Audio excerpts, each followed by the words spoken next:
Bonjour, on est le 31 janvier 2008 et je suis sur les hauteurs de Fétérouze et je me trouve à 2 pas de la frontière suisse qui se trouve en fait derrière ce talus, une bonne centaine de mètres derrière. Donc je suis sous l'ancienne voie ferrée qui allait tout simplement de Dannemarie via Fétérouze jusqu'à la Suisse. Et donc Fétérouze se trouve derrière moi et je viens descendre donc devant ce remblai sous lequel passe une petite rivière à sec actuellement puisqu'on est en hiver. Et ici c'était les positions françaises pendant la guerre de 14-18 et le front se situait de l'autre côté là-bas derrière cette grande colline. Après vous avez la Largue et donc le Larguin et en face vous aviez donc les positions allemandes. Et j'ai une carte d'état-major de l'époque et tout autour de moi il y avait des tranchées, des barbelés, donc des positions françaises. Alors je suis à la recherche de fortins éventuels, mais sachant que tout était plus ou moins en bois, il ne doit plus rester grand chose. Donc je suis descendu de ce côté pour voir ce qu'il y avait, mais a priori il n'y a rien du tout près de cette rivière. Donc j'ai repassé de l'autre côté du talus, et sachant que la voie ferrée passait là-haut, donc elle allait vers ici, et puis elle continuait jusqu'en Suisse, jusqu'à Bonfol, où les rails après Bonfol subsistent toujours.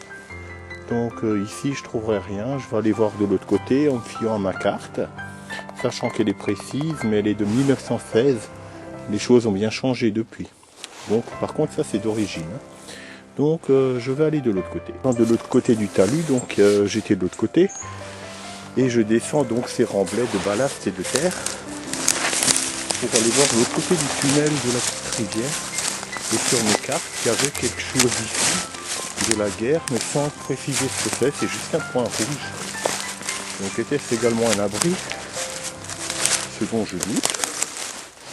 On peut toujours jeter un coup d'œil. Ce qu'on peut voir, c'est que déjà c'est plus élevé que de l'autre côté.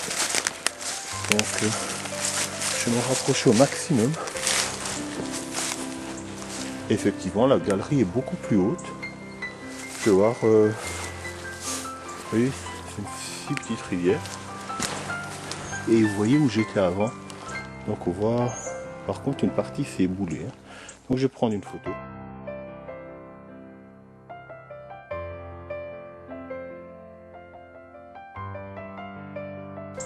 Vu la hauteur de la galerie, je vais essayer de m'aventurer un peu dedans, en espérant que je ne chope pas quelque chose sur la tête. C'est très boueux, mais cette partie me semble en bon état.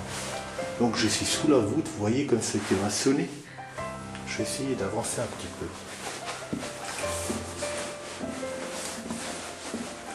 Je ne fais pas trop de bruit, moi je ne sais pas trop où je tourne. Là je me trouve dans une voûte un peu plus grande, je vais faire une photo.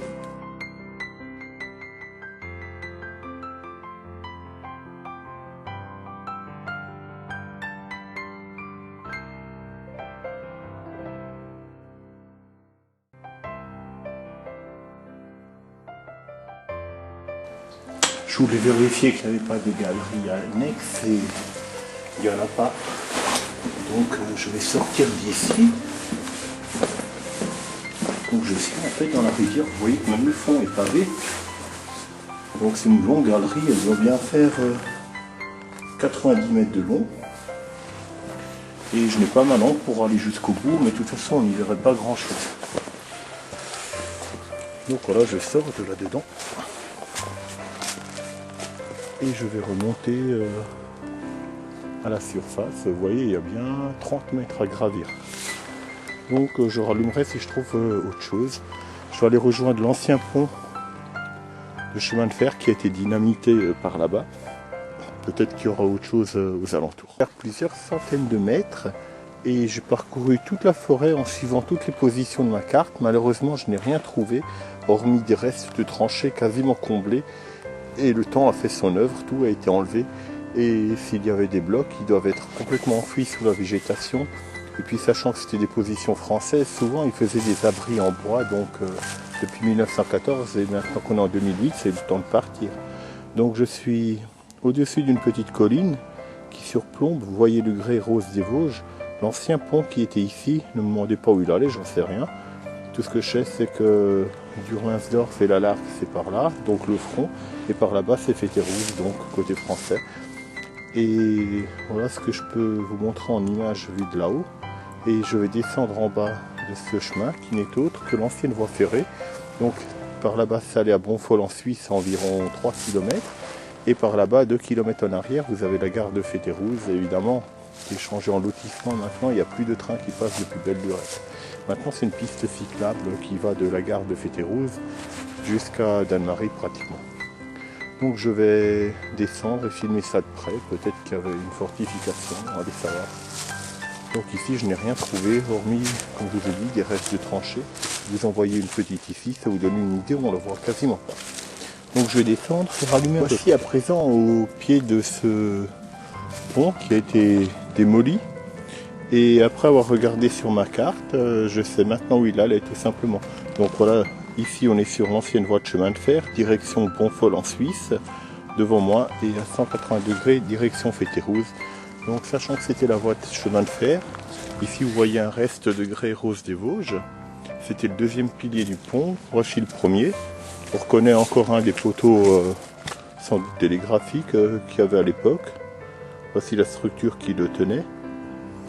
Et comme vous pouvez voir, ce pont a réellement souffert. Déjà le tablier n'y est plus, mais même les piliers ont sacrément pris. Et en me fiant à mes cartes, ça venait tout simplement des hauteurs de Fétérouze. Ça permettait à un chemin de traverser ce pont comme ça, d'aller sur ce pilier, de se retrouver là où on était avant. Et ça continuait une centaine de mètres tout droit, puis tourner à droite pour rejoindre la Largue. Et figurez-vous que ce chemin menait directement à l'ancien moulin du Larguin, comme on appelait ça. Et justement, c'était la ligne de front, donc le moulin a été brûlé, bien entendu, et détruit. Et comme dit, j'ai fouillé tout ce secteur, malgré que sur mes cartes, c'est indiqué qu'il y avait des positions. Il n'y a strictement rien de visible de nos jours. Ça devait être sans doute des petits fortins en bois, des tranchées. Tout ça, la nature a tout recouvert, surtout que la terre est très argileuse ici. Regardez dans quel état est la végétation. C'est vraiment quasi du limon. Partout il y a de l'eau et tout est recouvert. Imaginez depuis 1914. La nature a largement eu le temps, sachant que c'est des hêtres et des bouleaux qu'il y a ici. Donc ça perd ses feuilles chaque année, ça finit par faire un humus très épais. Et toute trace non bétonnée est largement disparue. Donc j'ai vu sur ma carte qu'il y avait encore quelque chose par là, je vais aller voir, mais je doute de trouver. Mais on n'est jamais trop prudent, donc je vais aller voir. Donc juste pour la petite histoire, je me dirige simplement vers Fétérouze.